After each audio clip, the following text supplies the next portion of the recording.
Welcome back to the Chad X podcast, guys. I know it's been a while, but I think you will appreciate what we have cooking for you today. It's going to be worth the wait. We're going to start you back off easy, and we're going to ease you back into this with a little bit of a shorter episode today. But we have two great topics. I'm joined, as always, by my wonderful co-host, Ferris. Say hi to the people, Ferris. Hey guys, I'm back. We are back. We are back indeed. All right, so let's get straight into it today. I don't want to tease you guys anymore. You've been waiting long enough. We have two topics. The first one is the crisis undergoing right now with American intervention in Venezuela. Now, America has not sent boots on the ground. We have not, gone in and actually made direct attacks on any government institutions or individuals in Venezuela. No drone strikes, in South America. But there have been a lot of targeted attacks on Venezuelan boats. The current administration of the U.S. says that they are attacking drug traffickers and all these boats are carrying drugs. There are some international watchers who say that's not the case. Only about, I think, 20% of boats from Venezuela have been caught carrying narcotics, whereas other countries in South America, Mexico, Colombia, some other regions have much higher rates. There's some countries where as many as 50 to 60% of the boats that are coming into U.S. ports from those countries have some level of narcotic infiltration. There's some storage, some smuggling operation going on. Venezuela, overall, not one of those countries. China, actually, funnily enough, has a higher rate of their boats coming in with a lot of drugs. But we get so many boats from China in general carrying all sorts of materials that them being higher than Venezuela at 20% is actually kind of crazy. But the amount of fentanyl, which is the most common narcotic imported from China, which they've actually cracked down on in recent years. The stats I was looking at were 2020 onwards, 2020 to 2025.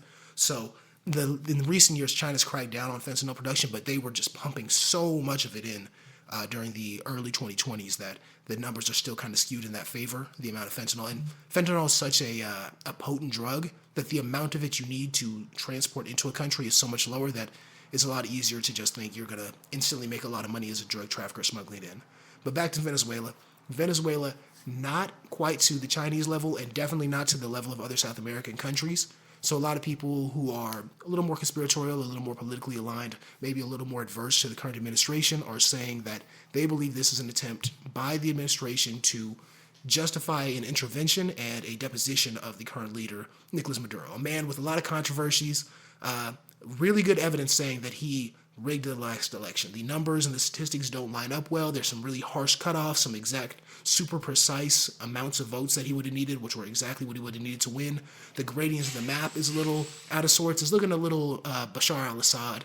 Not quite to that level where it's like 99% of people voted for Maduro, but definitely a contentious election, even by neutral observers. And the administration seems to want him gone either for political reasons, because they are a government, as we currently exist, very opposed to socialism. The U.S. in general has been opposed to socialism, communism, and other movements of that sort since the Cold War. It's kind of, the founding ethos of the modern American state and the modern foreign policy that we have is, containment at first of the Soviet Union, then of China, and then just against all the South American upstart socialist movements such as Cuba and Venezuela. Venezuela is currently in the midst of sort of a resurgence after a sharp economic downturn in 2013. Hyperinflation, the death of Hugo Chavez and Nicolas Maduro taking over really shot their economy, and it was also the period where they were pumping out the most oil, and then the price of oil crashed below $100 a barrel, and that just absolutely wrecked anything else they had going on. Venezuela does have the world's largest confirmed oil reserves, so that's something else to watch. A lot of people are saying that now that the U.S. and Trump in particular are trying to disentangle themselves from the Middle East and the politics of the Middle East, it may be that they want to secure further oil reserves in Venezuela. Ferris, your take on all of this? You did a very good job explaining everything, Chad. Just one thing I wanted to tell you. Uh, but yeah, no, I'm glad that you brought up the history regarding to Venezuela, especially when the downward spiral that they've been going since Hugo Chavez. Um, it's getting I do believe that like he did lose the election. I'm pretty sure it's most likely he definitely you know I would say stole the election potentially. Do I like him? No, I don't think Maduro's a good individual. Do I think the United States should intervene on this? I don't think it's a good idea. No. And then I don't agree with the fact like their excuse right now is they want to go into stop drug trafficking, which uh, they're not as close as much as other countries. Like Chad said. like Chad said, China's a big prime example. That even shocked me when he was able to explain that. Um, I think we're in a situation where like the United States right now, especially with the recent boat incident of just shooting it down twice with from Peak Hezek, I think that is definitely war crimes that's been committed. We should not be around there, and it kind of goes against what Trump has been promising his campaign, which was no more new wars. So I don't know what their plan is trying to do. I suspect personally that it's oil based in rare earth minerals, but I'm very confident what we're seeing is somewhat kind of like Iraq's part two, uh, blaming them on something. For example, in Iraq, weapons of mass destruction. Venezuela, that they're bringing like drug trafficking towards our country. This is not looking good. Let me just tell you that because Venezuela has the most oil in the world, biggest oil, largest oil reserves in the world, and I've heard they've had rare earth minerals too. So I'm pretty sure that when America keeps up and calling, you know for sure it's not always going to be a good thing at all. So in this situation, I think it's more like the resources, the oil that they're trying to go after. Yeah, America definitely has a reputation in the 20th and 21st centuries for being an extractive empire, an empire that likes to go out, find the resources of areas it can take influence over, and take those back. You know, oil is sort of the premier commodity of the 20th century. It's what sugar was in the 1700s and 1800s, where all around the world, the British, the French were building plantations, importing slave labor just so they could grow sugarcane, so that they could feed the workers in the industrializing Europe and have them take enough calories in every day to work those long, 15, 16, 17-hour shifts that they were doing every single day. Oil is now what allows us to have the quality of life that we have in the modern world. Let's be honest, people always want to, get really environmentalist, but at the end of the day, oil as a resource is what allows the current world order to continue. It's the number one energy source in the world, and it's keeping a lot of things running. A lot of, more than just the manufacturing energy that we require. China is the world's biggest importer of oil right now because of their manufacturing sector. It's also plastics, industrial plastics, a lot of industrial materials, a lot of clothing. They're all made out of oil. They're all petroleum-based products. So that's something interesting to monitor as we go into a world where people are trying to reindustrialize. Supposedly, we're not seeing a lot of movement on that front with the Trump administration, but they have stated that's one of their goals. And if you're going to go through rapid reindustrialization, you're going to need a lot of energy and a lot of oil reserves. So Venezuela definitely could be on the chopping block for that. I'm glad you brought up the Iraq comparison because it does look like Mhm. there's really strong parallels to draw there. One, you mentioned the weapons of mass destruction and the deception that occurred at that era. It looks like we may be entering an era where drugs, fentanyl, cocaine, things of that nature, are sort of taking the place in the public consciousness of something that incites fear among the public that their lives may be at risk. Is fentanyl replacing uranium as the go-to plant? We're going to say they have this, and this is going to give us our justification in the public to attack. During World War One and World War Two, we had this was pre the nuclear era, so weapons of mass destruction wasn't something you could have, but they would do what were called false flag attacks, where you would say German U-boats shot an American ship. That's a big conspiracy theory. There's some evidence supporting that actually did happen. There's some evidence supporting that it may have been the British attacking American ships using German flags, German weaponry to sort of bring America into the war on their side, on the side of the Entente. So there's a lot going on where throughout history, anytime a country gets involved, anytime the elites of a country want someone to be involved, they have to sort of justify it to the populace. And it's interesting to see that right now, as it looks like the U.S. is primed to enter another conflict with the point of the deposition of a strongman leader or of a dictator, however you want to define Maduro, and taking over their country, putting a puppet regime in charge, and going after their resources, extracting those for American companies. This is something that we're making the Iraq comparison, but it honestly may have a stronger history in South America in particular, at least in regards to how the U.S. does it.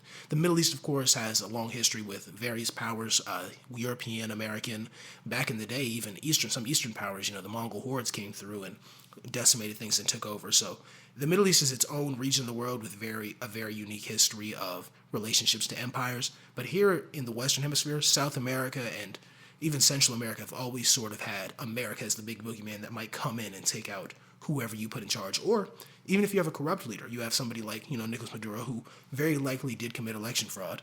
America might be the one person who can take him out. It's just a matter of who's he going to be replaced by? Is it going to be somebody who actually has the best interests of their people at heart? Is it going to be somebody who, even if their interests aren't that good, can improve the overall economic state? Because Venezuela is still, I mentioned they're doing a slight recovery, but they are still well below the living standards they had prior to the mid Mhm. 2010s. So it's just overall a really interesting situation, and we're going to want to closely monitor that. Any final thoughts on that Yeah. topic, Ferris? The last part that you just said was very interesting. Who the person that they want to replace? I think they already have somebody in mind. The one that technically they believe won the election, but she's big pro America, big pro all that. She's I'm pretty sure she might be the one that won the recent Nobel Peace Prize, if I'm right. That It is might correct. be her. You're referring to Karina So Machado, Maria Katrina yes, Machado. that's who they want to put instill basically in over Maduro. And I saw something interesting regarding to like a report like a couple of days ago how Trump basically threatened, like had a phone calls with Maduro, but also threatened Maduro that they're willing to give him and his family safe passage out of Venezuela if they resign now. So is that going to happen? I don't know.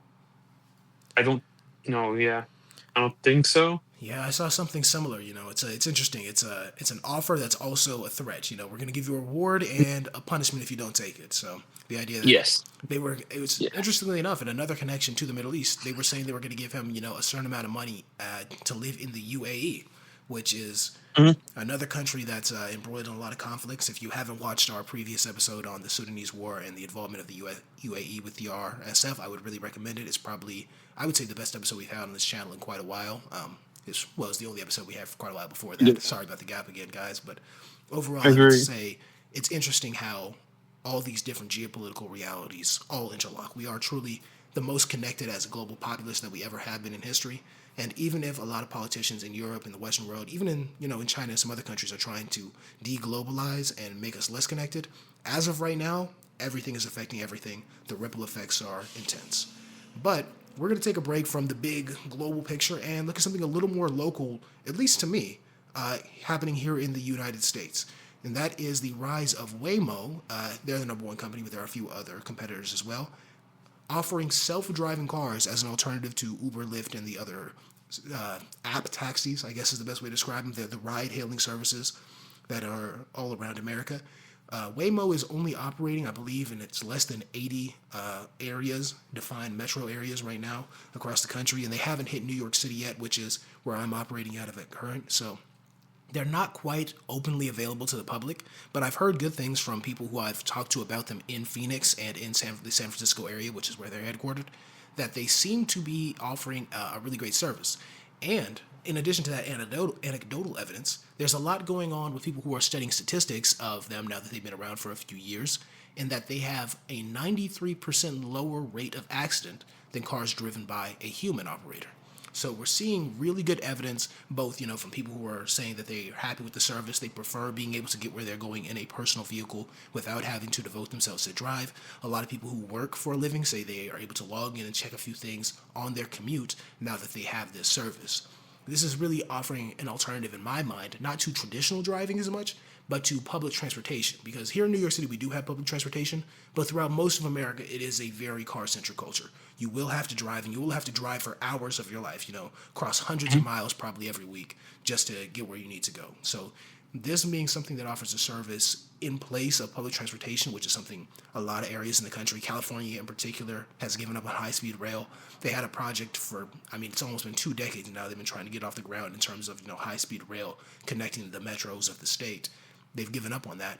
Maybe Waymo could be, an alternative solution that uses some of our pre-existing car infrastructure to allow people a way to commute cheaply, effectively, and efficiently to work without having to operate a motor vehicle themselves in the most dangerous way. Your thoughts on this, Ferris? I see. As I disagree with the rolling them out because of multiple reasons. I see it as a dangerous thing that might happen. I don't think it's going to be pretty safe at all. I don't see it. I see a lot of potential accidents because the fact like how can a self-driving car really predict human beings as much? Even so, they have sensors and all. It's pretty dangerous because human beings are very, very, very hard to predict. You know, something that has sensors that's it might be a decent sensors, but still hard to predict what I'm gonna do. or what you're gonna do. Last second. A car can't really predict that, and it might just cause more issues. But I also see it as a danger regarding to potential hacks or potential um, government intervention. Who knows? I'm not saying I might be a little bit conspiracy theorist, but it could go as far as somebody, you know, um, try to politically assassinate you, or regarding to taking control of your car and just make sure it just flies out of a bridge or something. Well, who knows? It's potential. I think it's a lot of dangers that can be imposed, and I don't not feeling the most safe and confident or comfortable regarding to this being fully rolled out. I'm not convinced personally. I definitely hear what you're saying, and I know this is the one issue of the day that we are on opposite sides of. I am very pro rolling them out. In regards to your 2 points, one, I think the data supports the opposite of what you're saying on your first point, in that you think that cars are less likely to be able to be extremely reactive. The data shows that there's fewer accidents occurring every time these cars are in motion. So, in terms of overall safety, I think that they are proving to be more safe, and I think the best way around that actually is the opposite of what you're saying. Instead of rolling them out, is to roll them out faster and further and get more and more and more people in them. Because you're saying, a car can't predict what a regular person's going to do. Let's get regular people off the road then. Let's get everybody in one of the self-driving cars, because they can definitely coordinate with each other, electronically communicate and navigate that. And I think if we get to that point where every car is self-driving and can navigate around every car, we can really revolutionize how quickly people are able to do things in this country. Currently, we have speed limits because people, have to react to things so quickly when they're seeing something on the road, and you can't react, fast enough if you're driving too fast.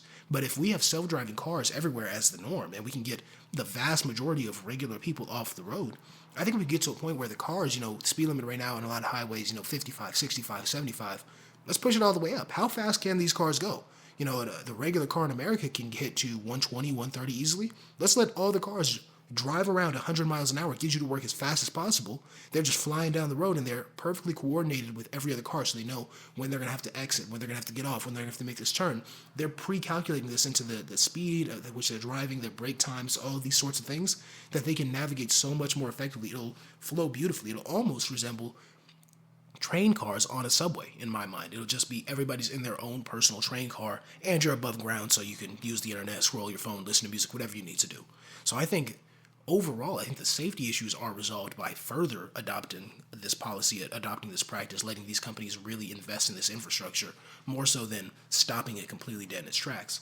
In regards to your second point, I can't deny that that's probably something that will happen eventually. Maybe not in America. We live in America, but there's a lot of countries, Russia maybe, who knows, where a politician will just assassinate one of their political enemies that way by hacking into the vehicle. But politicians in those countries are assassinating their enemies now. It's not that hard to get a person killed in certain countries in the world. That's just a reality of life.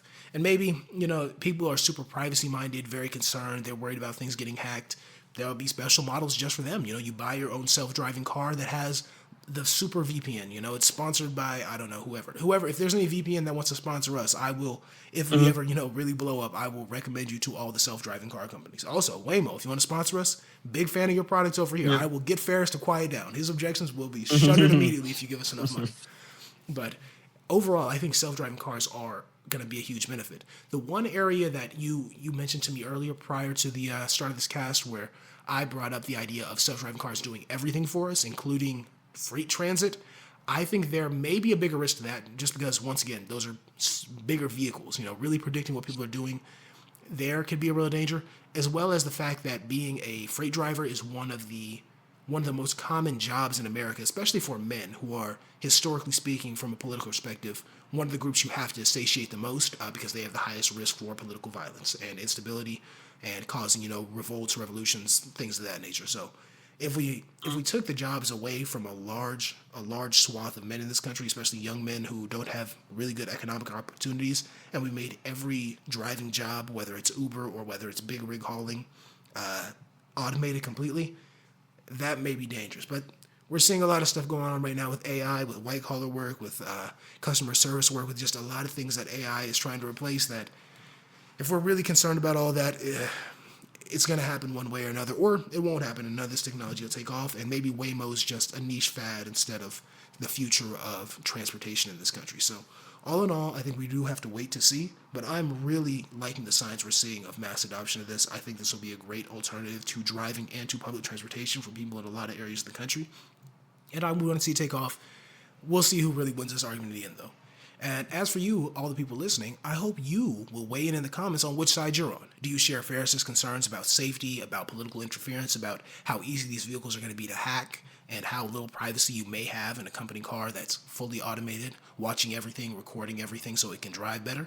Or do you share my view where this is going to be a great alternative to driving, which is still one of the number one causes of death for people in this country, particularly young people, which, as always, this podcast is for the youth. We are promoting the youth. We want people who are young to have further, better lives. We want them to further themselves, both economically and just personally.